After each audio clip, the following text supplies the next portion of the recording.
കൊച്ചു ഗ്രാമം. അതിൽ 14 വയസ്സുള്ളൊരു പെൺകൊച്ച്. കണ്ടാൽ 8 വയസ്സമേ പ്രായം തോന്നുകയുള്ളൂ, അത്രയും വളർച്ചയുള്ളൂ. അവൾ രോഗിയാണ്. അവളുടെ രോഗം ആസ്മയാണ്. ആസ്മ രോഗം അനുഭവിച്ചവർക്കറിയാം, വളരെ കഠിനമായി പ്രയാസപ്പെടുന്ന, ശ്വാസം വിടാൻ വിഷമിക്കുന്ന ഒരു രോഗം. അവൾ സ്കൂളിൽ പഠനത്തിൽ വളരെ പുറകിലാണ്. രോഗമാണ് അതിന് കാരണം. വിറക് പുറക്കാൻ പോയപ്പോൾ ആരോ പുറകിൽ നിന്ന് വിളിച്ചു. നോക്കിയപ്പോൾ സുന്ദരിയായ സ്ത്രീ ചിരിച്ചുകൊണ്ട് നിൽക്കുന്നു. ഇതാ നീളമുള്ള ഒരു വസ്ത്രം ധരിച്ചിരിക്കുന്നു, അരിയിൽ നീല നിറത്തുള്ള ഒരു കച്ച, കയ്യിൽ കൊന്തയുമുണ്ട്, കാലിൽ റോസപ്പൂക്കൾ. അവൾ അറിഞ്ഞോ അറിയാതെയോ അവിടെ മുട്ടുകുത്തി തൻ്റെ പോക്കറ്റിലുണ്ടായിരുന്ന ജപമാല എടുത്ത് പ്രാർത്ഥിക്കാൻ തുടങ്ങി. 1858 ഫെബ്രുവരി മാസത്തിലാണ് ഇത് സംഭവിച്ചത്. പിന്നീട് പല ദിവസങ്ങളിലും ഈ സ്ത്രീയെ ഈ പെൺകൊച്ച് കണ്ടു. ഒരു പ്രാവശ്യം ആ സ്ത്രീ പറഞ്ഞു, നീ വികാരിച്ചനോട് പറയണം ഇവിടെ ഒരു പള്ളി പണിയാനായിട്ട്.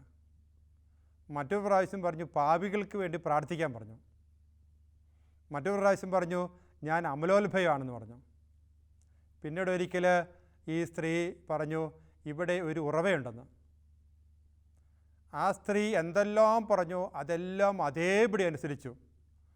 ആ ഉറവയുള്ള സ്ഥലം നോക്കി അവൾ അവിടെ മാന്തി, സ്വന്തം കൈകൊണ്ട് മാന്തിയപ്പോൾ അല്പം കല്ല് കെട്ടി, അല്പം ചെളി കെട്ടി. ആ ചെളിയിൽ നിന്ന് ഉറവ പുറപ്പെട്ടു. ആ ഉറവ വലുതായി വന്നു. ആ ഉറവയിൽ നിന്ന് അവ വെള്ളം കോരി കുടിച്ചു, മുഖം കഴുകി, അവിടെ ഉണ്ടായിരുന്ന ചെടിയുടെ ഇല പറിച്ചു തന്നു. അതെന്താ അങ്ങനെ ചെയ്തതെന്ന് ചോദിച്ചപ്പോൾ ആ സ്ത്രീ എന്നോട് അത് പറഞ്ഞു, അത് ഞാൻ ചെയ്തു എന്നുള്ളതാണ്. ലോകത്തിൽ ആരും തന്നെ ശ്രദ്ധിക്കപ്പെടാതെ കിടന്നിരുന്ന ഒരു പ്രദേശം, ഫ്രാൻസിലെ ലൂർദ്. ഇന്ന് ലോകത്തിലെ ഏറ്റവും അധികം മരിയൻ തീർത്ഥാടനം നടക്കുന്ന സ്ഥലം, ഏറ്റവും അധികം മാനസാന്തരം നടക്കുന്ന സ്ഥലം. അവിടേക്ക് ലോകത്തിൻ്റെ എല്ലാ ഭാഗങ്ങളിൽ നിന്നും ആൾക്കാർ കടന്നു വരുന്നുണ്ട്. ഒരു കൊച്ചു പെൺകുട്ടി ആ പെൺകുട്ടിയോട് എന്തെല്ലാം പറഞ്ഞോ അതെല്ലാം അനുസരിക്കാനായിട്ട് ആ പെൺകുട്ടി തയ്യാറായി. ബൈബിളിലേക്ക് നോക്കുമ്പോൾ നമുക്ക് കാണാൻ പറ്റും മറ്റൊരു പെൺകുട്ടിയെ. ആ പെൺകുട്ടിയോട് ദൈവത്തിൻ്റെ ദൂതൻ പറയുന്നത് അതേപടി അനുസരിക്കുന്നത് നമുക്ക് കാണാൻ വേണ്ടി സാധിക്കും. ലൂക്കായുടെ സുവിശേഷം 1-ാം അധ്യായം 26 മുതലുള്ള വാക്യങ്ങൾ. 6-ാം മാസം ഗബ്രിയേൽ ദൂതൻ ഗലീലയെ നസ്രത്ത് എന്ന പട്ടണത്തിൽ ദാവീദിൻ്റെ വംശത്തിൽപ്പെട്ട ജോസഫ് എന്നു പേരായ പുരുഷനുമായി വിവാഹ നിശ്ചയം നടത്തിയിരുന്ന കന്യകയുടെ അടുത്തേക്ക് ദൈവത്താൽ അയക്കപ്പെട്ടു. അവളുടെ പേര് മറിയം എന്നായിരുന്നു. ഇതിനെക്കുറിച്ച് പറയുന്നത് വിശുദ്ധ ഫ്രാൻസിസ് സാലസ് പറയുന്നത്, എവിടെ ആത്മാവിൽ എളിമയുണ്ടോ അങ്ങോട്ടേക്ക് ദൈവം ഓടിയെടുക്കുന്നു എന്നുള്ളതാണ്. ഭൂമിയിൽ എളിമയുള്ള ഒരു സ്ത്രീയെ കണ്ടപ്പോൾ അവിടേക്ക് ദൈവത്തിൻ്റെ സന്ദേശവുമായിട്ട് ദൈവത്തിൻ്റെ ദൂതൻ കടന്നു വരുന്നു. അവിടെ പറഞ്ഞിരിക്കുന്നു 6-ാം മാസം. 6-ാം മാസം എന്ന് പറഞ്ഞാൽ എലിസബത്തിൻ്റെ 6-ാം മാസം, ഗർഭിണിയായിരിക്കുന്ന അവസ്ഥകളിൽ. ഗബ്രിയേൽ ദൂതൻ ഗലീലയിലെ നസ്രത്ത് എന്ന പട്ടണത്തിൽ വന്നു. ഇപ്പോൾ മാതാവ് ജീവിക്കുന്നത് ഗലീലിലെ നസ്രത്താണ്. ഈ നസ്രത്തിൽ നിന്ന് മാതാവ് യൂദിയായിലെ മലമ്പ്രദേശത്തേക്ക് ഇവിടുന്ന് കാണാൻ സാധിക്കും. അതിനുശേഷം അവിടുന്ന് തിരിച്ചു വരുന്നു. വീണ്ടും യൂദിയായിലെ ബത്ലഹേമിലേക്ക് പോകുന്നു. അവിടെ നിന്ന് 400 കിലോമീറ്റർ ദൂരമുള്ള ഈജിപ്തിലേക്ക് പോകുന്നു. തിരിച്ച് വീണ്ടും ഗലീലയിലേക്ക് വരുന്നു. ഈ ചുരുങ്ങിയ കാലഘട്ടം മുഴുവനും മാതാവിൻ്റെ ഒരു വലിയ യാത്ര കാണാൻ വേണ്ടി സാധിക്കും. എന്നാൽ പട്ടണത്തിൽ ദാവീദിൻ്റെ വംശത്തിൽപ്പെട്ട ജോസഫ് എന്നു പേരായ പുരുഷനുമായി വിവാഹ നിശ്ചയം ചെയ്തിരുന്ന കന്യകയുടെ അടുത്തേക്ക് ദൈവത്താൽ അയക്കപ്പെട്ടു. ദാവീദിൻ്റെ വംശത്തിൽപ്പെട്ട. ദാവീദിനെക്കുറിച്ച് അപ്പോസ്തല പ്രവർത്തനം 13-ാം അധ്യായം 22-ാമത്തെ വാക്യം പറയുന്നുണ്ട്, ജെസയുടെ പുത്രനായ ദാവീദിൽ എൻ്റെ ഹൃദയത്തിന് ഇണങ്ങിയ ഒരാളെ കൊണ്ടു. ദൈവത്തിൻ്റെ ഹൃദയത്തിന് ഇണങ്ങിയ വ്യക്തിയുടെ വംശത്തിൽപ്പെട്ട വ്യക്തിയാണ് ജോസഫ്. ജെസയുടെ പുത്രനായ ദാവീദ് രാജാവായിരുന്നു. ദാവീദിൻ്റെ മകൻ സോളമൻ രാജാവായിരുന്നു. അതിൻ്റെ മകൻ രഹാബോവൻ രാജാവായിരുന്നു. അതിനുശേഷം അബിയാം ആസാൻ രാജാവായിരുന്നു. യഹോവാഷാവത്ത് രാജാവായിരുന്നു. യോറാം രാജാവായിരുന്നു. ഉസിയ രാജാവായിരുന്നു. ഉസിയയ്ക്ക് ശേഷം യോധാം, ആകാസ്, ഹെസക്കിയ. ഇങ്ങനെ രാജ്യ പരമ്പരയിൽപ്പെട്ട യാക്കോബിൻ്റെ മകനാണ് യോസഫ്. എന്ന് വെച്ചാൽ യോസഫ് ഒരു രാജകുമാരൻ തന്നെയാണ്. ആ കന്യകയുടെ പേര് മറിയം എന്നാണ്. മറിയം എന്ന വാക്കിൻ്റെ അർത്ഥം രാജകുമാരി എന്നുള്ളതാണ്. അപ്പോൾ രാജകുമാരൻ്റെയും രാജകുമാരിയുടെയും മകനായിട്ടാണ് ഈശോ ജനിച്ചത്. എന്ന് വെച്ചാൽ ഈശോ ഒരു രാജാവ് ആയിരുന്നു എന്ന് തന്നെയാണ് ഇവിടെ പ്രസ്താവിക്കുന്നത്. 28-ാമത്തെ വാക്യം പറയുന്നു, ദൂതൻ അവളുടെ അടുത്ത് വന്നു, ദൈവകൃപ നിറഞ്ഞവളെ സുസ്തി, കർത്താവ് നിന്നോടുകൂടെ. ഈ വചനം കേട്ട് അവൾ വളരെ അസ്വസ്ഥയായി. ഇതിനെക്കുറിച്ച് വിശുദ്ധ ബർണാഡ് പറയുന്നത് മാലാഖയെ കണ്ടതുകൊണ്ടുള്ള പേടിയല്ല, തൻ്റെ കന്യാത്വം നഷ്ടപ്പെടുമോ എന്നുള്ള ഭയമല്ല, പിന്നെയോ അവളുടെ എളിമയാണ്. എളിമയിൽ നിന്നുണ്ടായ ഭയമാണ് അവൾ അസ്വസ്ഥപ്പെടാൻ കാരണം ആരും കേൾക്കാൻ ആഗ്രഹിക്കുന്നതും ആർക്കും ലഭിച്ചിട്ടില്ലാത്തതുമായ അസാധാരണമായ ഒരു പുകഴ്ത്തലാണ് അവൾ കേട്ടത്. നമുക്കറിയാം, നമ്മളെക്കുറിച്ച് ആരെങ്കിലും പുകഴ്ത്തിയാൽ നമുക്ക് വലിയ സന്തോഷമാണ്. നമ്മളെന്താ പറയുക, ശരിയാണ്, അങ്ങനെയൊക്കെയാണ്, ആരും പറഞ്ഞിട്ടൊന്നുമില്ല, എന്നാൽ എനിക്കറിയാമായിരുന്നു എന്നല്ല നമ്മൾ പറയാം. ഇവിടെ അവളുടെ എളിമ നമുക്ക് കാണാൻ വേണ്ടി സാധിക്കും. ഇത് അവളോട് പറഞ്ഞെന്താണ്, ദൈവ കൃപ നിറഞ്ഞവളെ സുസ്തി, കർത്താവ് നിന്നോടുകൂടെ. ദൈവത്തിൻ്റെ കൃപ ഉണ്ട്, അത് നിറഞ്ഞതാണ്. ദൈവത്തിൻ്റെ കൃപയുടെ നിറവ് അനുഭവിക്കുന്ന വ്യക്തിയാണ് എന്ന് വചനം നമ്മളെ ബോധ്യപ്പെടുത്തുന്നു. 38-ാമത്തെ വാക്യം നമ്മളോട് പറയുന്നു, ഇതാ കർത്താവിൻ്റെ ദാസി, നിൻ്റെ വാക്ക് എന്നിൽ നിറവേറട്ടെ. ഇതിനെക്കുറിച്ച് വിശുദ്ധ ബർണഡൈൻ പറയുന്നൊരു കാര്യമുണ്ട്. ഇതാ കർത്താവിൻ്റെ ദാസി എന്ന് എളിമയോടുകൂടിയുള്ള മറിയത്തിൻ്റെ മറുപടി ലോകത്തിലുള്ള സകല സൃഷ്ടികളും അവരുടെ എല്ലാ പ്രവർത്തനക്കാലും അധികമായ യോഗ്യത അറിയാൻ നേടിയെന്ന് പറയുന്നത്. ലോകത്തിലുള്ള എല്ലാ വ്യക്തികളെക്കാളും ഉയർത്തപ്പെട്ട വ്യക്തിയാണ് മറിയം. അതിന് കാരണം അവൾ എളിമയാണ് എന്ന് ഈ വിശുദ്ധ നമ്മളെ ബോധ്യപ്പെടുത്തുന്നു.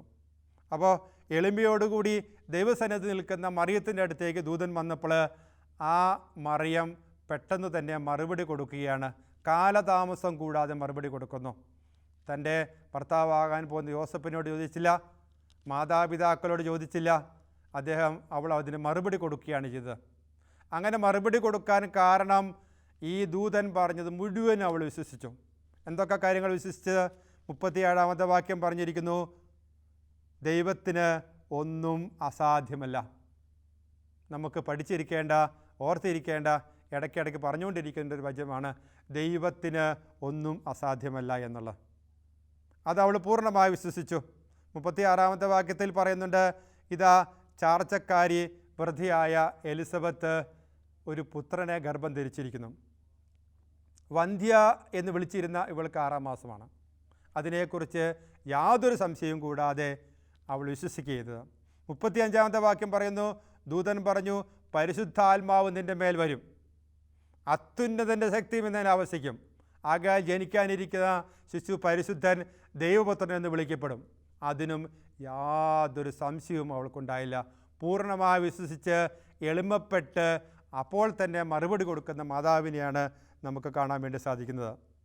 1-ാം അധ്യായത്തിൽ ലൂക്കായുടെ സുവിശേഷം 46 മുതലുള്ള വാക്യങ്ങൾ പറയുന്നു, മറിയം പറഞ്ഞു, എൻ്റെ ആത്മാവ് കർത്താവിനെ മഹത്വപ്പെടുത്തുന്നു, എൻ്റെ ചിത്തം എൻ്റെ രക്ഷകനായ ദൈവത്തിൽ ആനന്ദിക്കുന്നു. എൻ്റെ ചിത്തം, എൻ്റെ മനസ്സ് ദൈവത്തിൽ ആനന്ദിക്കുന്നു, രക്ഷകനായ ദൈവത്തിൽ ആനന്ദിക്കുന്നു. അങ്ങനെ ആനന്ദിക്കുവാനുള്ള കാരണം പറഞ്ഞിരിക്കുന്നത് എന്താണെന്നറിയാവോ? എൻ്റെ ആത്മാവ് കർത്താവിനെ മഹത്വപ്പെടുത്തുന്നു. എല്ലാ സഹനങ്ങളിലും, എല്ലാ ദുഃഖങ്ങളിലും, എല്ലാ ആനന്ദങ്ങളിലും, എല്ലാ കുറവുകളിലും, എല്ലാ പ്രശ്നങ്ങളിലും ഞാൻ എൻ്റെ ദൈവത്തിന് നന്ദി പറഞ്ഞു പ്രാർത്ഥിക്കുന്നു. എൻ്റെ ദൈവത്തെ ഞാൻ മഹത്വപ്പെടുത്തുന്നു. അങ്ങനെ എല്ലാ കാര്യങ്ങളിലും നമ്മൾ ദൈവത്തിന് മഹത്വം നൽകുമ്പോൾ നമ്മുടെ മനസ്സിലേക്ക് വലിയ ആനന്ദം കർത്താവ് നൽകും. അവിടുന്ന് വീണ്ടും പറയുന്നു, അവിടുന്ന് തൻ്റെ ദാസിയുടെ താഴ്മയെ കടാക്ഷിച്ചു, ഇപ്പോൾ മുതൽ സകല തലമുറകളും എന്നെ ഭാഗ്യവതി എന്ന് പ്രകടിപ്പിക്കും. ഇപ്പോൾ മുതൽ സകല തലമുറകളും എന്നെ ഭാഗ്യവതി എന്ന് പ്രകീർത്തിക്കാൻ കാരണം എന്താണ്? അവിടുന്ന് പറഞ്ഞിരിക്കുന്നു, അവിടുന്ന് തൻ്റെ ദാസിയുടെ താഴ്മയെ തൃക്കൻ പാർത്തു. അവളുടെ താഴ്മ, അവളുടെ എളിമ, ആ എളിമ ആര് കണ്ടു? ദൈവം കണ്ടു എന്നുള്ളതാണ്. അവിടുത്തെ ദാസിയുടെ താഴ്മയെ തൃക്കൻ പാർത്തു എന്നുള്ളതാണ്. അതുകൊണ്ടാണ് ഇപ്പോൾ മുതൽ അവൾ ഭാഗ്യവതിയായിരിക്കുന്നത് എന്ന് കാണാൻ വേണ്ടി സാധിക്കുന്നു. നമുക്കറിയാം, നമ്മൾ മാതാവിനോട് ഒത്തിരിയേറെ കാര്യങ്ങൾ ചോദിക്കാറുണ്ട്. ഒത്തിരിയേറെ കാര്യങ്ങൾ മാതാവ് നമുക്ക് സാധിച്ചു തരുന്നുണ്ട്. എന്നാൽ എത്ര പ്രാവശ്യം നമ്മൾ എളിമയ്ക്ക് വേണ്ടി പ്രാർത്ഥിച്ചിട്ടുണ്ട്. ജീവിതത്തിൽ വളരെ കുറച്ച് മാത്രമേ പലപ്പോഴും നമ്മൾ എളിമ തരണമേ എന്ന് ജപമാല ചൊല്ലി പ്രാർത്ഥിക്കുമ്പോൾ മാതാവിനോട് ചോദിച്ചിട്ടുള്ളൂ. എളിമ സകല പുണ്യങ്ങളുടെയും അടിസ്ഥാന ശലിയും സകല പുണ്യങ്ങളുടെയും കാവൽക്കാരനുമാണ് എന്ന് നമുക്കറിയാം. മാതാവിനെ യേശുവിൻ്റെ അമ്മയായിട്ട് തിരഞ്ഞെടുത്തത് അവളുടെ മറ്റൊരു പുണ്യം കൊണ്ടുമല്ല, അവളുടെ എളിമ കൊണ്ടാണെന്ന് വിശുദ്ധ ജെറോം പ്രസ്താവിക്കുന്നുണ്ട്. ഈ ഒരു എളിമ ലഭിക്കാനായിട്ട് നമുക്ക് പ്രാർത്ഥിക്കാം. എളിമ സകല പുണ്യങ്ങളുടെയും കാവൽക്കാരനും അടിസ്ഥാന ശൈലിയുമാണെന്ന് വിശുദ്ധ ബർനാർഡ് പറഞ്ഞിട്ടുണ്ടല്ലോ. അപ്പോൾ അതുകൊണ്ട് ഈ ഒരു എളിമയാണ് നമുക്ക് ആവശ്യമായിരിക്കുന്നത്. നമുക്കറിയാം, ഈശോ ദൈവം മനുഷ്യനായി വന്നെങ്കിലും ദൈവവുമായുള്ള സമാനത നിലനിർത്തേണ്ടത് കാര്യമായി പരിഗണിക്കാതെ തന്നെ ശൂന്യനാക്കി ദാസൻ്റെ രൂപം സ്വീകരിച്ച് മനുഷ്യരുടെ സാദൃശ്യമായി അവൻ മനുഷ്യനെ പോലെ കാണപ്പെട്ടു. അതേ മരണം വരെ, കുരിശുമരണം വരെ അവൻ തന്നെ താഴ്ത്തി. അങ്ങനെ താഴ്ത്തിയപ്പോൾ ദൈവം അവനെ ഉയർത്തി, അത്യധികമായി ഉയർത്തി. നമ്മൾ തീർച്ചയായിട്ടും ലോകത്തിനു മുമ്പിൽ താഴേണ്ടി വരുമ്പോൾ ദൈവം നമ്മളെ തീർച്ചയായിട്ടും ഉയർത്തുമെന്നുള്ളതാണ്. ആ ഒരു എളിമയ്ക്ക് വേണ്ടി നമുക്ക് പ്രാർത്ഥിക്കാം. യെശയ്യാ 66:2 പറയുന്നുണ്ട്, ആത്മാവിൽ അനുതാപവും എളിമയുണ്ടായിരിക്കുകയും അവിടുത്തെ വചനം കേൾക്കുമ്പോൾ വിറയ്ക്കുകയും ചെയ്യുന്നതിന് ഞാൻ കടാക്ഷിക്കുകയെന്ന്. ആത്മാവിൽ അനുതാപവും എളിമയും ഉണ്ടായിരിക്കുകയും എൻ്റെ വചനം കേൾക്കുമ്പോൾ വിറയ്ക്കുകയും ചെയ്യുന്നതിന് ഞാൻ കടാക്ഷിക്കുക. അപ്പോൾ എളിമയുള്ള വ്യക്തി അനുതാപത്തിലേക്ക് കടന്നു വരും. അനുതാപത്തിലേക്ക് കടന്നു വരുന്ന വ്യക്തി വചനം 100% സ്വീകരിക്കാനായിട്ടുള്ള യോഗ്യതയുള്ള വ്യക്തിയായിട്ട് മാറും. ആ വചനം കേൾക്കുമ്പോൾ വിറയ്ക്കുന്നു, സ്വന്തമായി സ്വീകരിക്കുന്നു. അങ്ങനെ ഉള്ള വ്യക്തികളുടെ അടുത്തേക്ക് ഇതാ അവിടുന്ന് പറയുന്നു, ഞാൻ കടന്നു വരുന്നു എന്നുള്ളത്. ഇതാ വചനം സ്വീകരിക്കാനായിട്ട് എളിമയോടുകൂടി കടന്നു വരുന്ന മാതാവിൻ്റെ അടുത്തേക്ക് ഇതാ ദൂതൻ കടന്നു വന്ന് അതിൻ്റെ ആശംസകൾ അറിയിക്കുകയാണ്. പിന്നീട് നമുക്ക് കാണാൻ സാധിക്കുന്നത് മറിയത്തെ ഒരു തിടുക്കത്തിലുള്ള യാത്രയാണ്. മറിയം വളരെ തിടുക്കത്തിൽ യാത്ര ചെയ്യുന്നത് യൂദയായിലാണ്. അതൊരു മലമ്പ്രദേശത്തെ പട്ടണത്തിലേക്കാണ്, സക്കറിയായുടെ ഭവനത്തിലേക്കാണ് ഓടുന്നത്. അവിടെ ചെന്നിട്ട് എലിസബത്തിനെ അഭിവാദനം ചെയ്തു. മറിയത്തിൻ്റെ അഭിവാദനം കേട്ടപ്പോൾ എലിസബത്തിൻ്റെ ഉദരത്തിലുണ്ടായിരുന്ന ശിശു സന്തോഷത്താൽ കുതിച്ചു ചാടി. എലിസബത്ത് പരിശുദ്ധാത്മാ നിറഞ്ഞവളായി. അവൾ ഉദ്ഘോഷിച്ചു, നീ സ്ത്രീകളിൽ അനുഗ്രഹീത, നിൻ്റെ ഉദരഫലവും അനുഗ്രഹം. നീ അനുഗ്രഹീത എന്നാണ് ആത്മാവിൽ നിറഞ്ഞിട്ട് എലിസബത്ത് മറിയത്തോട് പറഞ്ഞത്. അനുഗ്രഹം എന്ന വാക്കാണ് പറഞ്ഞിരിക്കുന്നത്. ബൈബിളിൽ ദൈവം തന്നെ പറയുന്നുണ്ട് ഒരു വ്യക്തി അനുഗ്രഹമാണ് എന്ന്. 12 ഉൽപ്പത്തിയുടെ പുസ്തകത്തിൽ 12 അധ്യായത്തിൽ കാണുന്നുണ്ട് അബ്രാഹത്തോട് ദൈവം പറഞ്ഞൊരു കാര്യം ഇതാണ്, നീ അനുഗ്രഹമാണ് എന്ന്. നീ ആരെ അനുഗ്രഹിക്കുന്നുവോ അവർ അനുഗ്രഹിക്കപ്പെട്ടിരിക്കും. നമ്മൾ അബ്രാഹത്തിൻ്റെ മക്കളാണോ? ക്രിസ്തുവിന് ഉള്ളവർ അബ്രാഹത്തിൻ്റെ സന്തതികളാണ് എന്നാ വചനം പറഞ്ഞിരിക്കുന്നത്. അതുകൊണ്ട് അവരെല്ലാ അവകാശികളുമാണെന്ന് പറഞ്ഞിരിക്കുന്നു. നമ്മൾ മാമോദിസ സ്വീകരിച്ചപ്പോൾ ക്രിസ്തുവിനുള്ളവരാണ്. അങ്ങനെ ക്രിസ്തുവിനുള്ളവരായതുകൊണ്ട് നമ്മൾ തീർച്ചയായിട്ടും അബ്രാഹത്തിൻ്റെ സന്തതികളാണ്. അവിടെ നൽകിയ എല്ലാ അനുഗ്രഹങ്ങളുടെയും അവകാശികളാണ് നമ്മൾ. ഈ ഒരു അനുഗ്രഹമാണ് കർത്താവ് നമുക്ക് തരാനായിട്ട് ആഗ്രഹിക്കുന്നത്. ഒരു അനുഗ്രഹത്തിൻ്റെ വാതിൽ നമ്മുടെ മേൽ കർത്താവ് തുറന്നിടുകയാണ്. ദൈവം അഹങ്കാരികളെ എതിർക്കുകയും എളിമയുള്ളവർക്ക് കൃപ നൽകുകയും ചെയ്തു എന്നാണ് വചനം നമ്മളെ ഓർപ്പെടുത്തിയിരിക്കുന്നത്. തുറന്നു പറയുന്നു, എൻ്റെ കർത്താവിൻ്റെ അമ്മ എൻ്റെ അടുത്ത് വരുവാനുള്ള ഭാഗ്യം എനിക്ക് എവിടെ നിന്ന്? ഇതാ നിൻ്റെ അഭിവാദന സ്വരം എൻ്റെ ചെവികളിൽ പതിച്ചപ്പോൾ ശിശു ഉദരത്തിൽ സന്തോഷത്തിൽ കുതിച്ചിയാടി. കർത്താവ് അരുളി ചെയ്ത കാര്യങ്ങൾ നിറമേറുമെന്ന് വിശ്വസിച്ചവൾ ഭാഗ്യവതി. മറിയത്തെ നോക്കിക്കൊണ്ട് എലിസബത്ത് പറയാണ്, നീ ഒരു ഭാഗ്യവതിയാണ് എന്ന്. അങ്ങനെ ഭാഗ്യവതി എന്ന് പറഞ്ഞിരിക്കുന്നത് ആത്മാവി നിറഞ്ഞ പറഞ്ഞിരിക്കുന്നത്. ഈശോയുടെ പരസ്യ ജീവിതകാലം ലൂക്കായുടെ സുവിശേഷത്തിൽ 11-ാം അധ്യായത്തിൽ ഈശോ സ്വർഗസ്ഥനായ ഞങ്ങളുടെ പിതാവേ എന്നുള്ള പ്രാർത്ഥന ജനത്തെ പഠിപ്പിച്ചു. അവിടുന്ന് പ്രാർത്ഥനയുടെ ശക്തിയെക്കുറിച്ച് ജനത്തെ പഠിപ്പിച്ചു. ധാരാളം അത്ഭുതങ്ങൾ അവിടുന്ന് കാണിച്ചു കൊടുത്തു. ഒരു പിശാച് ഒരു വ്യക്തിയിൽ നിന്ന് വിട്ടുപോയി കഴിഞ്ഞാൽ എന്തൊക്കെ സംഭവിക്കാൻ സാധ്യതയുണ്ട് എന്ന് ഈശോ പഠിപ്പിച്ചു. അപ്പോൾ ഒരു സ്ത്രീ എഴുന്നേറ്റ് നിന്നിട്ട് പറഞ്ഞു, ഉറക്കെ കൈകൾ ഉയർത്തി പറയുകയാണ്, എനിക്കൊരു കാര്യം പറയാനുണ്ട്. എല്ലാവരും ശ്രദ്ധിച്ചു. ആരാണ് ഈ സ്ത്രീ? എന്താണ് അവൾക്ക് പറയാനുള്ളത്?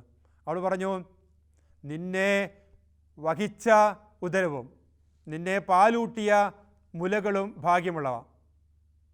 അപ്പോൾ ഈശോ പറഞ്ഞു, ദൈവവചനം കേൾക്കുകയും അതനുസരിച്ച് പ്രവർത്തിക്കുകയും ചെയ്യുന്നവർ കൂടുതൽ ഭാഗ്യവാന്മാർ. അങ്ങനെ കൂടുതൽ ഭാഗ്യവാന്മാരാകാനാണ് ദൈവം നമ്മളെ വിളിച്ചിരിക്കുന്നത്. മറിയം ഭാഗ്യവതിയാണെങ്കിൽ അതിൽ അധികമായ ഭാഗ്യം നൽകാനായിട്ട് ദൈവം ആഗ്രഹിക്കുന്നുണ്ട്. അപ്പോൾ ഞാൻ എന്തു ചെയ്യണം? അവിടുത്തെ വചനം ശ്രവിക്കുകയും അതനുസരിച്ച് ജീവിക്കുകയും ചെയ്യണം. ഈശോയെ കാണാനായിട്ട് മറിയവും സഹോദരന്മാരും വന്നപ്പോൾ മറ്റുള്ളവർ വന്നു, ഇതാ നിൻ്റെ അമ്മയും സഹോദരന്മാരും നിന്നെ കാണാൻ വേണ്ടി വന്നിരിക്കുന്നു. അപ്പോൾ ഈശോ ചോദിച്ചു, ആരാണ് എൻ്റെ അമ്മ? ആരാണ് എൻ്റെ സഹോദരൻ? എന്നിട്ട് ഈശോ തന്നെ മറുപടി പറയാണ്, ദൈവവചനം ശ്രവിക്കുകയും അതനുസരിച്ച് പ്രവർത്തിക്കുകയും ചെയ്യുന്നവരാണ് എൻ്റെ സഹോദരനും സഹോദരിയും അമ്മയും. ദൈവഹിതം നിറവേറ്റുന്നവരാണ്, വചനം ശ്രവിക്കുന്നവരാണ്, വചനമനുസരിച്ച് ജീവിക്കുന്നവരാണ് എൻ്റെ സഹോദരനും സഹോദരിയും അമ്മയും എന്ന് പറഞ്ഞിരിക്കുന്നു. തീർച്ചയായിട്ടും നമുക്ക് ഓരോരുത്തർക്കും ആ ഒരു വലിയ വിളിയും ദൈവാനുഗ്രഹവുമാണ് കർത്താവ് നമുക്ക് ഈ നിമിഷം നൽകിയിരിക്കുന്നത്. യോഹന്നാന്റെ സുവിശേഷത്തിൽ 2-ാം അധ്യായത്തിൽ നമുക്ക് മറിയത്തെ കാണാനായിട്ട് സാധിക്കും. ഒന്നുമുള്ള വാക്യങ്ങൾ പറയുന്നു, കാനായിൽ ഒരു കല്യാണം നടക്കുകയാണ്. അവിടെ യേശുവും ശിഷ്യന്മാരും വിളിക്കപ്പെട്ടിരുന്നു. അവർക്ക് വീഞ്ഞ് തീർന്നു പോയി. മറിയം യേശുവിനോട് പറഞ്ഞു, അവർക്ക് വീഞ്ഞില്ല. അപ്പോൾ ഈശോ പറഞ്ഞു, സ്ത്രീയെ, എനിക്കും നിനക്കും എന്ത്? എൻ്റെ സമയവും ഇനിയും ആയിട്ടില്ല. ഈ കാനായിലെ വിവാഹത്തിൽ യേശുവുണ്ട്, അവിടെ ശിഷ്യന്മാരുണ്ട്, അവിടെ മാതാവുണ്ട്, അവിടെ ജനമുണ്ട്. ഇത് നമ്മുടെ സഭയുടെ ഒരു പ്രതീകം തന്നെയാണ് കാണാൻ സാധിക്കും. അവിടെ അവർക്ക് വീഞ്ഞ് തീർന്നുപോയി. വീഞ്ഞ് പരിശുദ്ധാത്മാവിൻ്റെ പ്രതീകമാണെന്ന് സഭാപിതാക്കന്മാർ പഠിപ്പിക്കുന്നുണ്ട്. ആ വീഞ്ഞ് തീർന്നു പോയത് ഈശോ അറിഞ്ഞിട്ടുണ്ടായിരിക്കാം. എന്നാൽ ആദ്യം അത് പ്രകടിപ്പിച്ചത് അമ്മയാണ്.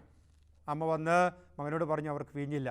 അപ്പം മറുപടി പറഞ്ഞു, സ്ത്രീയെ, എനിക്കും നിനക്കും എന്ത്? എൻ്റെ സമയം ഇനിയും ആയിട്ടില്ല എന്ന്. എൻ്റെ സമയം എന്ന് ഈശോ ഉദ്ദേശിച്ചത് കുരിശുമരണമാണ്. ആ കുരിശുമരണത്തിന് ശേഷമാണ് വീഞ്ഞ് നൽകുക. ആ കുരിശുമരണത്തിന് ശേഷമാണ് പരിശുദ്ധാത്മാവ് നൽകുക. പൊതുവീഞ്ഞ് നൽകുന്നത് ആ സമയത്താണ്. പരിശുദ്ധാത്മാവിൻ്റെ ശക്തി ആ സമയത്ത് നൽകുന്നത് എന്ന് ഈശോ അവിടെ സൂചിപ്പിക്കുകയായിരുന്നു. അവൾ പറഞ്ഞു, അവൻ പറയുന്നത് പോലെ ചെയ്യുക. ഈശോ പറഞ്ഞു, പരിചാരകരോട് പറഞ്ഞു, അവിടെ 6 കൽഭരണികളുണ്ട്. അതിൽ 2-3 അളവ് വെള്ളം കൊള്ളുമായിരുന്നു. ശുദ്ധീകരണത്തിനുള്ള ഭരണിയാണിത്. അതിൽ വെള്ളം നിറയ്ക്കാൻ പറഞ്ഞു. പരിചാരകർ വെള്ളം നിറച്ചു. അപ്പോൾ ഈശോ പറഞ്ഞു, അത് കൊണ്ടുപോയി കലവറക്കാരന് കൊടുക്കുക. കലവറക്കാരൻ അത് കണ്ടിട്ട് അത് രുചിച്ചു നോക്കി. ഈ വീഞ്ഞ് എവിടെ നിന്നാണെന്ന് അവൻ അറിഞ്ഞില്ല. എന്നാൽ വെള്ളം കോരിയ പരിചാരകർ അറിഞ്ഞു. നമുക്കറിയാം, പരിചാരകർ എന്ന് വെച്ചാൽ അവിടെ ജോലിക്കായിട്ട് വന്നവരാണ്, അത് വേല ചെയ്യാനായിട്ട് വന്നവരാണ്. അവരാണ് വെള്ളം കോരിയത്, അവരാണ് വെള്ളം വീഞ്ഞായി മാറിയത് തിരിച്ചറിഞ്ഞ. ഇന്നത്തെ ലോകത്തിൽ യേശുവിനെയും മാതാവിനെയും പരിശുദ്ധാത്മാവിനെയും വേഗം തിരിച്ചറിയുന്നതും സ്വീകരിക്കുന്നതും ഇതുപോലെയുള്ള പരിചാരകരാണ്. പാവപ്പെട്ടവരും നിഷ്കളങ്കരുമായ വ്യക്തികളാണ് വേഗം തിരിച്ചറിഞ്ഞ്. അതിനുള്ള കൃപ ആ പരിചാരകർക്കാണ് ലഭിക്കുന്നത്. നമുക്കും പ്രാർത്ഥിക്കാം, പൂർണ്ണമായിട്ടും യേശുവിനെ തിരിച്ചറിയാനായിട്ടും അവിടുത്തെ ആഗമിക്കാനായിട്ടും നമുക്ക് തീർച്ചയായിട്ടും പ്രാർത്ഥിക്കാം. നമുക്ക് യേശുവിനെ വീണ്ടും കാണാൻ സാധിക്കും. കുരിശിൻ്റെ ചുവട്ടിൽ മാതാവ് താൻ സ്നേഹിച്ചിരുന്ന യോഹന്നാന് ഉണ്ട്. അവരെ നോക്കിക്കൊണ്ട് ഈശോ പറഞ്ഞു, ഇതാ നിൻ്റെ മകൻ എന്ന് മറിയത്തോട് പറഞ്ഞു. ഇതാ നിൻ്റെ അമ്മ എന്ന് യോഹന്നാനോട് പറഞ്ഞു. അന്നു മുതൽ യോഹന്നാൻ മറിയത്തെ സ്വന്തം ഭവനത്തിൽ സ്വീകരിച്ചു. മറിയത്തിനൊരു ഭവനമുണ്ടായി എന്ന് നമുക്കവിടെ തോന്നും. സത്യത്തിൽ അവിടെ സംഭവിച്ചത് എന്താണ്?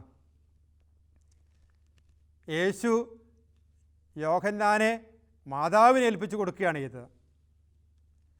എങ്ങനെയാണോ മാതാവ് എന്നെ സ്നേഹിച്ചത്, എങ്ങനെയാണോ എന്നെ പരിപാലിച്ചത്, എങ്ങനെയാണോ വളർത്തിയത്, അതുപോലെ വളർത്താൻ വേണ്ടിയിട്ട് യോഹന്നാനെ ഏൽപ്പിച്ചു കൊടുക്കുകയാണ്. നീ എന്നെ സ്നേഹിച്ചതുപോലെ യോഹന്നാനെ സ്നേഹിക്കുക എന്നാണ് ഈശോ ഉദ്ദേശിച്ചത്. അതുകൊണ്ടാണല്ലോ യോഹന്നാന് തൻ്റെ ലേഖനങ്ങളിലെല്ലാം എഴുതിയിരിക്കുന്നത്, ആദ്യം മുതലുണ്ടായിരുന്നതും ഞങ്ങൾ കേട്ടതും സ്വന്തം കണ്ണുകൾ കൊണ്ട് കണ്ടതും സൂക്ഷിച്ച് വീക്ഷിച്ചതും കൈകൊണ്ട് സ്പർശിച്ചതുമായ ജീവൻ്റെ വചനത്തെ അറിയിക്കുന്നു. അവിടുന്ന് പറയുന്നു, ദൈവം സ്നേഹമാകുന്നു, സ്നേഹിക്കാത്തവൻ ദൈവത്തെ അറിഞ്ഞിട്ടില്ല, ദൈവം സ്നേഹമാണെന്ന് പറഞ്ഞു. കണ്ടാലും എത്ര വലിയ സ്നേഹമാണ് പിതാവ് നമ്മളോട് കാണിച്ചത്. ദൈവമക്കൾ എന്ന് നമ്മൾ വിളിക്കപ്പെടുന്നു. നാം അങ്ങനെയാണ് താനും. ക്രിസ്തു സ്വന്തം ജീവൻ നമുക്ക് വേണ്ടി പരിത്യജിച്ചു എന്നതിൽ നിന്ന് സ്നേഹം എന്താണെന്ന് അറിയുന്നു. ഞാൻ ദൈവത്തെ സ്നേഹിച്ചു എന്നതല്ല, അവിടുന്ന് നമ്മളെ സ്നേഹിക്കുകയും നമ്മുടെ പാവങ്ങൾക്ക് പരിഹാരമായി അവിടുന്ന് കുരിശിൽ മരിക്കുകയും ചെയ്തു എന്നതിൽ നിന്ന് ദൈവത്തിൻ്റെ സ്നേഹം നമുക്ക് തിരിച്ചറിയാൻ പറ്റും. ഇതെല്ലാം യോഹന്നാൻ വളരെ വ്യക്തമായി എഴുതി വച്ചിരിക്കുക. ഈ ഒരു അനുഭവം പകർന്നു കൊടുത്തത് മാതാവ് സ്നേഹം പകർന്നു കൊടുത്തതുകൊണ്ടാണ്. നമുക്ക് ഈ നിമിഷം മാതാവിൻ്റെ സന്നിധിയിലേക്ക് കടന്നു വരാം, എളിമയുള്ളവരായി ജീവിക്കാൻ വേണ്ടിയിട്ട്. സകല പുണ്യങ്ങളുടെയും കവാടങ്ങളായ എളിമ നൽകി അനുഗ്രഹിക്കണമെന്ന് പറയാം.